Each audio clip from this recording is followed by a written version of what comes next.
হঠাৎ করে গুলিস্তান মোড়ে একটি বাসে আগুন শুনছে, যেখান থেকে হঠাৎ করে গুলিস্তানের পরিস্থিতি ভয়াবহ রূপ ধারণ করছে, মানুষের অস্থিরতা বেড়ে গেছে।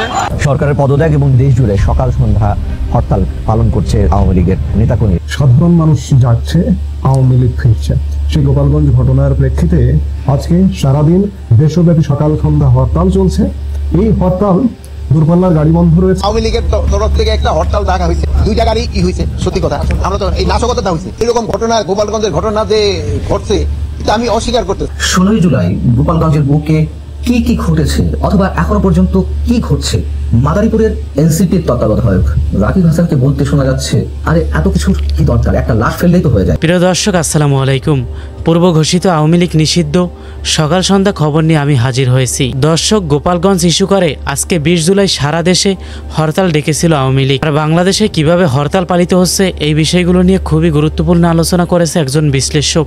আরও থাকছে কয়েকটি মূল্যবান ভিডিও, তাই ভিডিওটি না টেনে সম্পূর্ণ দেখতে থাকুন। তাহলে চলুন বেশি কথা না বাড়িয়ে আজকের ভিডিওটি শুরু করা যাক। হঠাৎ করে গুলিস্তান মোড়ে একটি বাসে আগুন শুনছে, যেখান থেকে হঠাৎ করে গুলিস্তানের পরিস্থিতি ভয়াবহ রূপ ধারণ করছে, মানুষের অস্থিরতা বেড়ে গেছে, যেখানে খুব কঠিন রাস্তা। গুলিস্তানে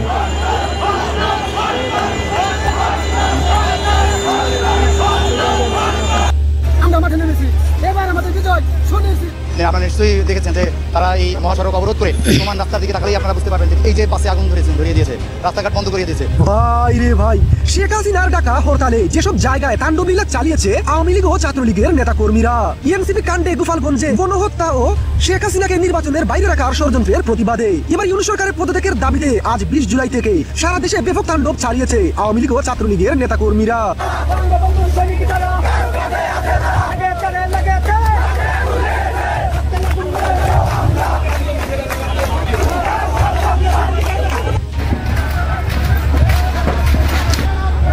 দেখা যাচ্ছে যে ভাঙচুর চলছে। 16 জুলাই গোপালগঞ্জের বুকে কি কি ঘটেছে অথবা এখনো পর্যন্ত কি ঘটছে তার কতটুকু জানি আমরা, হয়তো খানিকটা জানি, অধিকাংশ বিষয় আমরা জানি না। এর আগে সরকারি দলের কোনো ছাত্র সংগঠনের নেতাদেরকে আমরা পুলিশকে সরাসরি গুলি করার নির্দেশ দিতে দেখেছি, কিন্তু সেনাবাহিনীকে কোনো সরকারি দলের ছাত্র সংগঠনের নেতাদেরকে কি আমরা কখনো দেখেছি এর আগে গুলি করার নির্দেশ দিতে? এনসিপি নেতাকর্মীদের যে গাড়ি বহর, তার মধ্যে একটি গাড়ি থেকে সম্ভবত ফেসবুক লাইভ করছিলেন কেউ একজন, এনসিপি নেতাদের একজন, এবং যতটুকু জানা গেছে তিনি মাদারীপুরের এনসিপি তত্ত্বাবধায়ক রাকিব হাসান। মাদারীপুরের এনসিপি তত্ত্বাবধায়ক রাকিব হাসান। 32 মিনিটের এই ভিডিওটি ভাইরাল হয়েছে এবং সেই ভিডিওতে নিরাপত্তা বাহিনীকে সর্বোচ্চ কোন পর্যায় থেকে নির্দেশ দেওয়া হয়েছে গুলি করার, তাদের কাছে কি ধরনের অস্ত্র রয়েছে, তাদের পরবর্তী পরিকল্পনা কি, মোটামুটি অনেক কিছু ফুটে উঠেছে। এবং তারা যে কতটা আত্মবিশ্বাসী ছিল যে তাদেরকে সব ধরনের নিরাপত্তা দেবে রাষ্ট্রীয় বাহিনী, যা কিছু ঘটে যাক না কেন, সে বিষয়েও আমরা মোটামুটি নিশ্চিত হয়েছি। যখন তাদেরকে স্কট করে নিয়ে যাওয়া হচ্ছিল, গোপালগঞ্জের স্থানীয় মানুষ কিংবা আওয়ামী লীগ যুবলীগ ছাত্রলীগের নেতাকর্মীরা তার উপরে ইটপাটকেল নিক্ষেপ করছিলেন, তখন মাদারীপুরের এনসিপির তত্ত্বাবধায়ক রাকিব হাসানকে বলতে শোনা যাচ্ছে, আরে এত কিছুর কি দরকার, একটা লাশ ফেললেই তো হয়ে যায়। ঠিক তার পরবর্তী হঠাৎ করে তাদের গাড়িতে ইটের খণ্ড এসে পড়ে, গাড়ির গ্লাস ভেঙে যায় এবং রাকিব সহ আর কেউ আহত হন, কয়েকজন সেখানে আহত হয়। এবং ওই ভিডিও 2 মিনিট 24 সেকেন্ডে বলতে শোনা যাচ্ছে সেনাবাহিনীর উদ্দেশ্যে, গুলি করেন। 2 মিনিট 50 সেকেন্ডের দিকে তিনি বলছেন যে আমার পায়ে কাঁচ ঢুকেছে আর আপনারা গুলি না করে দাঁড়ায় তামাশা দেখছেন, গুলি করেন। আরেকজন বলতে থাকে গাড়ি থাকা যে সেনাবাহিনী কি প্রোটেকশন দিল আমাদেরকে, কি প্রোটেকশন দিচ্ছে। রাকিবকে আবার বলতে শোনা যায়, এবার তো তাদেরকে ফুল অ্যাক্সেস দেওয়া হয়েছে গুলি করার, কিন্তু একটা গুলিও তারা করছে না, নিজেদের মধ্যে খেদোক্তির প্রকাশ ঘটে।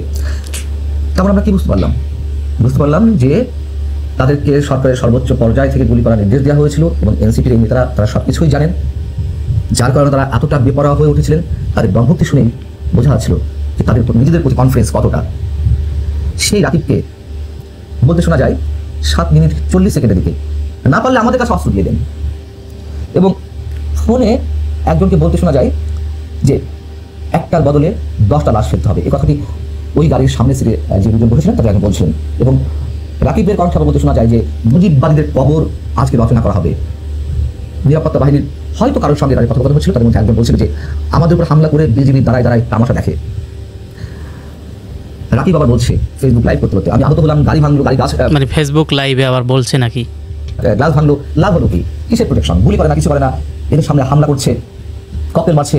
এই যে ককটেল মারার কথাই আমরা শুনলাম, প্রথম কি বলছে কি ককটেল মারছে, হয়তো গুরুত্ব বাড়ানোর জন্য অপপ্রান্ত ফোনে যিনি আছেন তার সামনে গুরুত্ব বাড়ানোর জন্য হয়তো বলছে ককটেল মারছে, অথবা ককটেল আসলে মেরেছে কিনা আমরা জানি না, মারতেও পারে। সেই রাকিবকে আবার বলতে শোনা যাচ্ছে যে আমি আহত হলাম, গাড়ি ভাঙলো, গাড়ির গ্লাস ভাঙলো, কিসের প্রোটেকশন।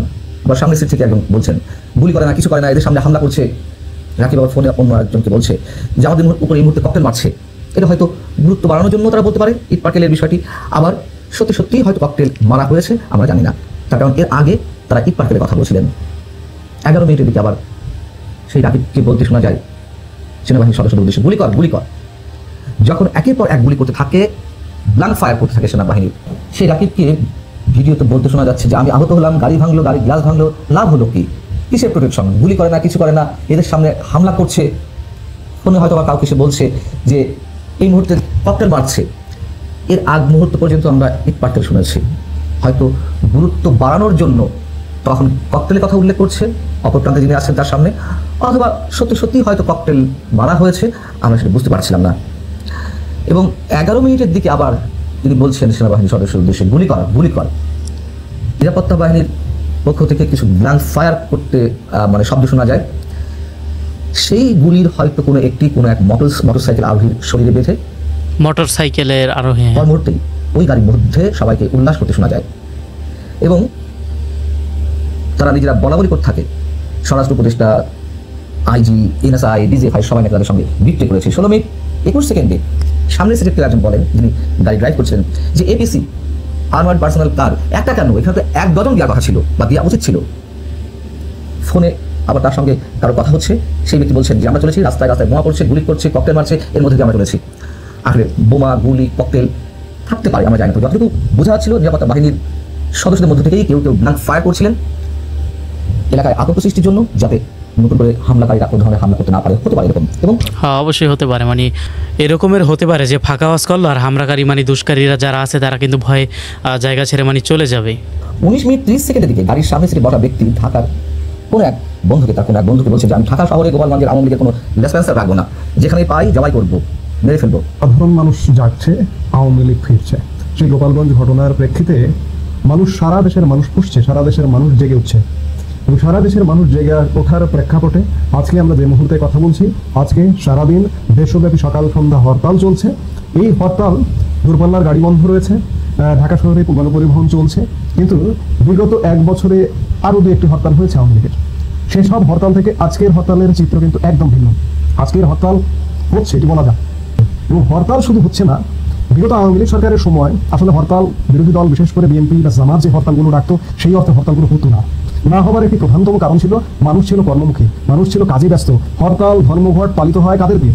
শ্রমজীবী মানুষকে টেনে এনে, শ্রমজীবী মানুষের কাজ নেই, কর্ম নেই, তাদেরকে কর্মসূচিতে টেনে এনে ডেকে এনে পয়সা দিয়ে হরতাল করো। কিন্তু আওয়ামী লীগ সরকারের সময় ছিল শ্রমজীবী মানুষ কর্মের মধ্যে ব্যস্ত। কিন্তু আজকে ভোখা মানুষের মিছিল বাড়ছে, শুধু বেকার মানুষের, কর্মহীন মানুষের লাইনটা দীর্ঘ থেকে দীর্ঘতর হচ্ছে। এই লাইনটা যখন দীর্ঘ থেকে দীর্ঘতর হচ্ছে, তখন রাজনৈতিক কর্মসূচি কিন্তু সফলতার দিকে যাবে।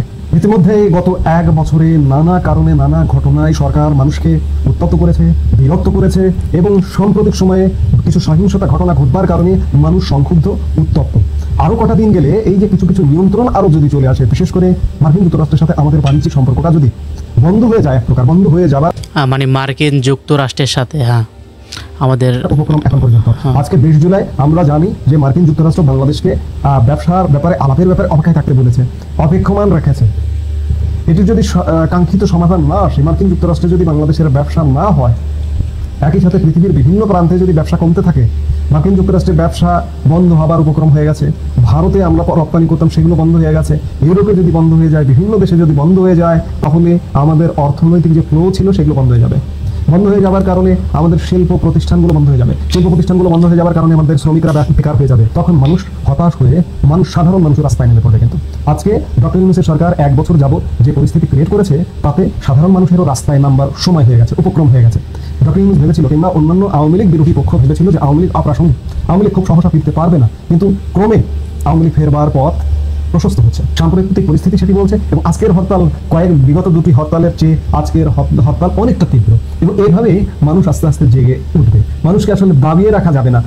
অন্যায়ের পক্ষ নিয়ে মানুষকে দাবিয়ে রাখবো, সেটি যত বড় শক্তিশালী হোক না কেন, মানুষকে কোনোভাবেই দাবিয়ে চাপিয়ে রাখা যাবে না। মানুষ যাচ্ছে, আওয়ামী লীগ কামব্যাক করবে, আওয়ামী লীগ ফিরে আসবে। কারণ এখনকার যে ব্যবস্থা, এখনকার সরকার এবং যে রাজনৈতিক দলগুলো, সেই রাজনৈতিক দলগুলোর প্রতি মানুষের আস্থা রাখবার মতো কোনো জায়গা তৈরি হয়নি বা জায়গা তৈরি হচ্ছে না। এই যে দেখুন না, নতুন একটি রাজনৈতিক দল গড়ে উঠেছে, যেখানেই যাচ্ছে সেখানেই বাধার সম্মুখীন হচ্ছে, এমনকি বাংলাদেশের সেনাবাহিনী প্রোটেকশন দিচ্ছে, তারপরেও তাদের নির্বিঘ্নে কর্মকাণ্ড তা করতে পারছে না। সেই জায়গা থেকে আওয়ামী লীগ আসবে, যেহেতু দেশের সাধারণ জনগণ খেটে খাওয়া শ্রমিক মজুর জাগতে শুরু করেছে, আওয়ামী লীগ ফিরে আসবেই। আওয়ামী লীগের তরফ থেকে একটা হরতাল ডাকা হয়েছে, এখন হরতালটা হয়েছে কিনা এটা বলেন। 2টা গাড়ি কি হয়েছে, 2টা গাড়ি মানে ইয়া হয়েছে। সত্যি কথা, আমরা তো এই নাশকতার দা হয়েছে। আমরা অন্যান্য হরতাল কল করার সময় এই ধরনের নাশকতা আরো বেশি হইতো। আইন শৃঙ্খলা পরিস্থিতি উন্নতি হয়েছে কি হয় না এটা আপনারা বলতে পারবেন। এইরকম ঘটনা গোপালগঞ্জের ঘটনা যে ঘটছে এটা আমি অস্বীকার করতেছি, তো গোপালগঞ্জের ঘটনাটা তো ঘটছে। এখন দেখেন এটা তো রাজনীতি করতে গেলে তো রাজনীতিতে তো অনেক সময় আগে যে সময় আমরাও পড়ছি, জাকির প্রার্থীতে তো কত ধরনের ঘটনা হয়েছে। হ্যাঁ, রাজনীতি করতে গেলে ভাই আলোচনা সমালোচনা হবেই, এখন স্বাভাবিক। ঘটনার পরে ব্যবস্থা না হচ্ছে কিনা এটা হলো আমাদের কথা, আমরা ব্যবস্থা তো নিতে পারতেছি না। আর এখন আওয়ামী লীগের তরফ থেকে একটা হরতাল ডাকা হয়েছে, এখন হরতালটা হয়েছে কিনা এটা বললেন। 2টা গাড়ি কি হয়েছে, সত্যি কথা, আমরা তো এই নাশকতার দা হয়েছে। আমরা অন্যান্য হরতাল কল করার সময় এই ধরনের নাশকতা আরো বেশি হইতো, বাট ওর থেকে আমরা অনেকটা কমে আনতে পারছি কিনা এটা আপনারা দেখবেন। পুলিশ মামলা করবে কি না করবে এটা তো একটা কমিটি করা হচ্ছে, তারা করবে। আর গোপালগঞ্জের ঘটনা তো আমরা বলছি আপনারা নিশ্চয় কি দেখছেন, মানে কি পরিস্থিতি তারা করছিল। হ্যাঁ, মানে এটা তো কম বেশি সবাই দেখছেন যে ওই জায়গায় কি একটা মানে অবস্থা হয়েছিল, ইট পাটকেল ছড়াছড়ি, মানে বহুত কিছু হয়ে গেছে। হ্যাঁ, এখন এটা তো আপনারা নিজেরই দেখছেন। এইটাই তো যেমন আপনি আমার এই প্রশ্নটা করলেন, ডেমোক্রেসিতে এটাই হলো সবচেয়ে সৌন্দর্য, যে আপনি আপনার মত প্রকাশ করতে পারতেছেন। হ্যাঁ, আমি আমার মত প্রকাশ করতে পারতেছি। এখন আমার ক্ষেত্রে একটা অনুরোধ থাকবে যে মত প্রকাশ করার সময় যেন কোনো অশালীন কোনো ভাষা ব্যবহার না করা হয় এবং কোনো ধরনের আক্রমণাত্মক ব্যবহারটা না করা হয়। আর গণতন্ত্রের আরেকটা সৌন্দর্য হলো সত্যি কথাটা, ঘটনাটা বলা। অবশ্যই মানে সত্যি কথা তুলে ধরা উচিত। মিথ্যা বলে তো আর গণতন্ত্র হবে না, সত্যি কথা প্রকাশ করে। গণতন্ত্রের সৌন্দর্য কিন্তু এটা যে আপনি আপনার মত প্রকাশ করবেন সত্যি কথাটা বলে। প্রিয় দর্শক, আশা করি সম্পূর্ণ ভিডিওটি দেখছেন। আর ভিডিও সম্পর্কে আপনার মূল্যবান মতামত অবশ্যই কমেন্ট করে জানাবেন। চ্যানেলে নতুন দর্শক হয়ে থাকলে চ্যানেলটিকে সাবস্ক্রাইব করে আমাদের সাথেই থাকবেন এই ধরনের আপডেট নিউজগুলো সবার আগে পেতে।